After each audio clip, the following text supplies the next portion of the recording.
ده النوثينج فون 2، والتليفون ده انا بستخدمه دلوقتي بقالي اكتر من 3 اسابيع، وكان من التليفونات القليله اللي انا كنت متحمس جدا ان انا اجربها السنه دي.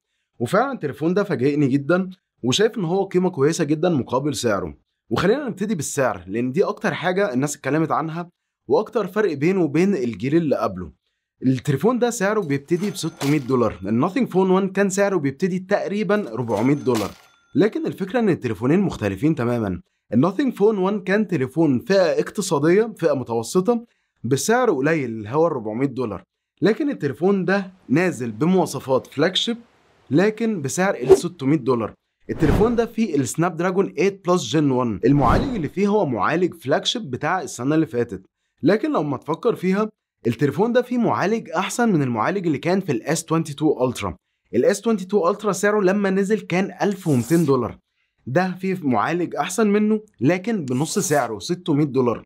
وانا شايف ان هم عملوا حاجات كتير برضو عشان التليفون ده يعتبر فيه حاجات من الفلاج شيب مع بعض التضحيات البسيطة انا شايف انها مقبولة عشان يبقى بالسعر ده. التليفون ده دلوقتي حجمه بقى اكبر 6.7 انش، البطارية فيه بقت اكبر 5000 ملي امبير. وطبعا احنا اتكلمنا عن المعالج، والمستشعر بتاع الكاميرات برضه هو مستشعر جديد احسن من السنة اللي فاتت. وانا بستخدمه زي ما قلت بقالي اكتر من 3 اسابيع استخدام يومي كتليفوني الاساسي، بعمل عليه كل حاجة، التصفح، جي بي اس، بتفرجت عليه على افلام كتير ومسلسلات وفيديوهات، وفعلا عجبني الاداء بتاعه جدا في استخدامي اليومي. الشاشة سلسة جدا، سرعة تردد الشاشة فيها 120 هرتز متغيرة، وانا عاملها على الوضع المتغير.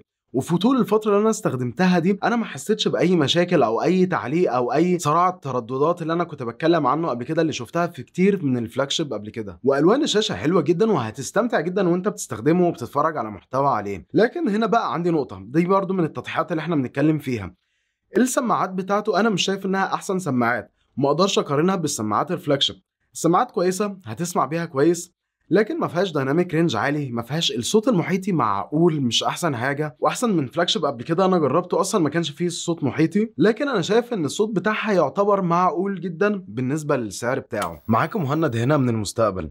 بعد اخر تحديث للنوثينج فون 2، بعد ما كنت صورت الفيديو، انا شايف ان السماعات الاداء بتاعها اتحسن بشكل كبير، وفعلا الصوت بقى اوضح واحسن، والسراوند بتاعه بقى احسن بكتير. والسطوع بتاع الشاشه هنا المفروض ان هو بيوصل ل 1000 نتس و1600 نتس في المحتوى الاتش دي ار. لكن انا لما استخدمتها، خصوصا احنا عندنا هنا في الامارات الجو حر جدا، درجه الحراره بتوصل ل 49 و50، التليفون ده انا حاسه ان هو ما بيحبش ان هو يستخدم في الحر كتير، لان كذا مره وانا بستخدم خرائط جوجل بلاقي ان هو قلب على الدارك مود عشان درجه حراره التليفون بدات تعلى.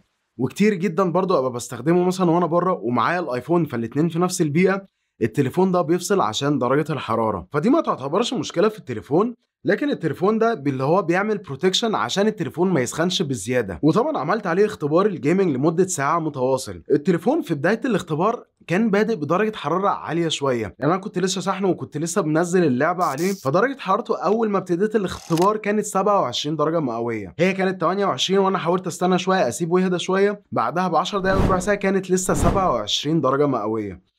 فما تعتبرش عالية قوي، لكن تعتبر بداية عالية عن البدايات اللي أنا متعود عليها. بعد ساعة متواصل درجة حرارته وصلت لتقريبا 34 درجة مئوية، يعني زادت تقريبا 7 درجات مئوية بس، وده يعتبر رقم كويس جدا. وفي خلال الساعة المتواصل دي أنا ما حسيتش من التليفون إن هو علق أو هنج أو عمل دروب فريم.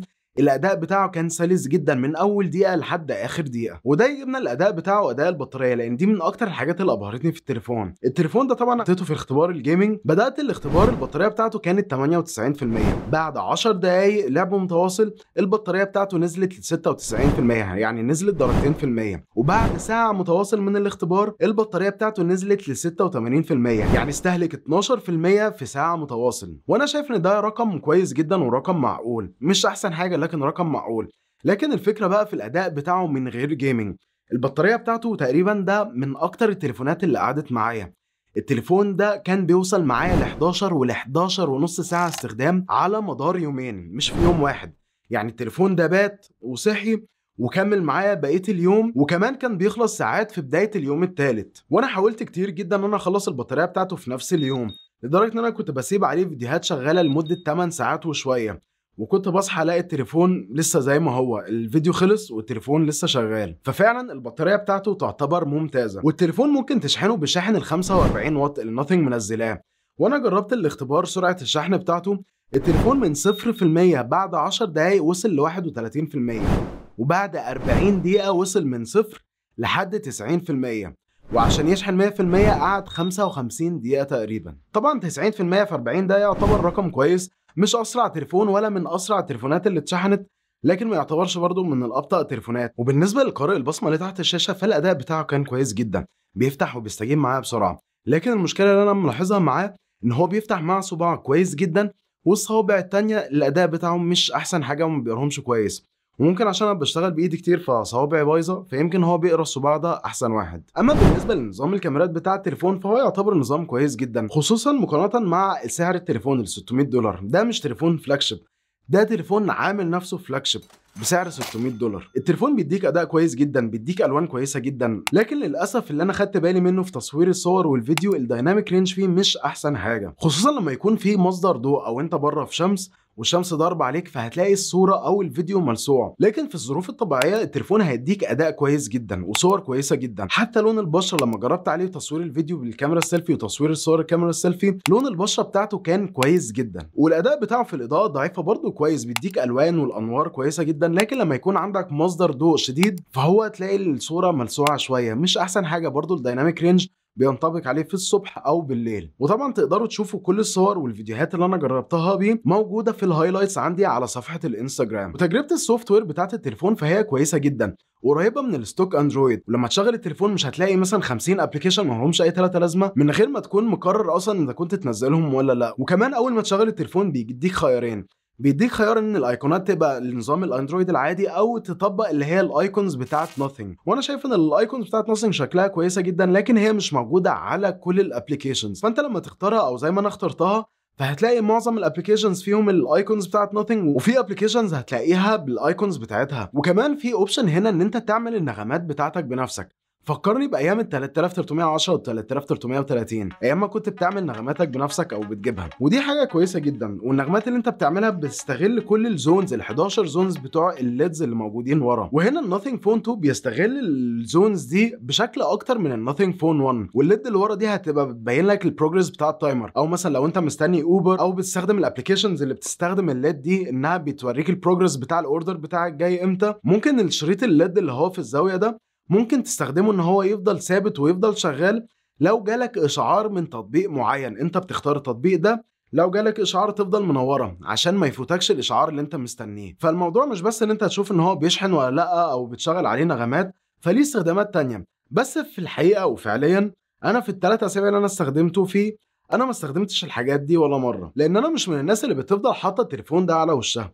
التليفون بيفضل على ظهره، وانا لو عايز اشوف حاجه ببقى شايفها على شاشه التليفون. فهي يعني تعتبر بالنسبه لي جيمك افتكاسه، لكن في نفس الوقت استخدموها بشكل عملي اكتر. انا بصراحه شايف ان التليفون ده كويس جدا وانصح بيه اي حد عايز يشتري تليفون في الفئه السعريه دي. انا شايف ان النوثينج فون 2 هيكون اوبشن كويس جدا، لان هو هيديك تقريبا شبه التجربه بتاعه الفلاج شيب بسعر فئه متوسطه. انا عايز اتكلم على حاجه، ان دلوقتي انا حاسس ان اتجاه نوثينج هو بيتغير. هو دلوقتي وصل لحاجه كويسه. يعني الاول نوثينج كانت نازله برضو اللي هو بتنافس بقى الفلاج شيب كيلر وكده، ونازله بسعر قليل. يعني مثلا سماعات النوثينج اير 1 كانت نازله ب $99، التليفون كان نازل ب $400.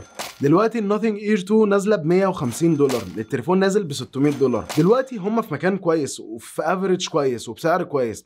لكن انا خايف مثلا في النوثينج فون 2 او 3 يبقى التليفون ب $700-800، الاير فون مثلا 3 او 4 توصل مثلا ل 200 و250$. والموضوع هيبقى بتكرر نفس المشكله اللي عملتها وان بلس. طبعا زي ما انتم عارفين السي او بتاع وان بلس هو نفسه السي او اللي بدأ نوثينج، كارل باي. انا اتمنى ان هم يفضلوا محافظين على المستوى اللي هم فيه ده، وما يفضلوش يعلوا في سعر الحاجه، عشان كده ساعتها نوثينج هتبقى هتلوز اتس ايدنتيتي، هتفقد معناها وهتفقد القيمه بتاعتها، وهتبقى مجرد شركه بتنافس في بحر الشركات بتاعه الفلاج شيبس. ولو عندكم اي استفسارات او تعليقات اكتبوها لي تحت في التعليقات، وما تنسوش تعملوا لايك لو الفيديو عجبكم وسبسكرايب عشان ما تفوتكوش الفيديوهات الجايه. وان شاء الله اشوفكم الفيديو الجاي. السلام عليكم.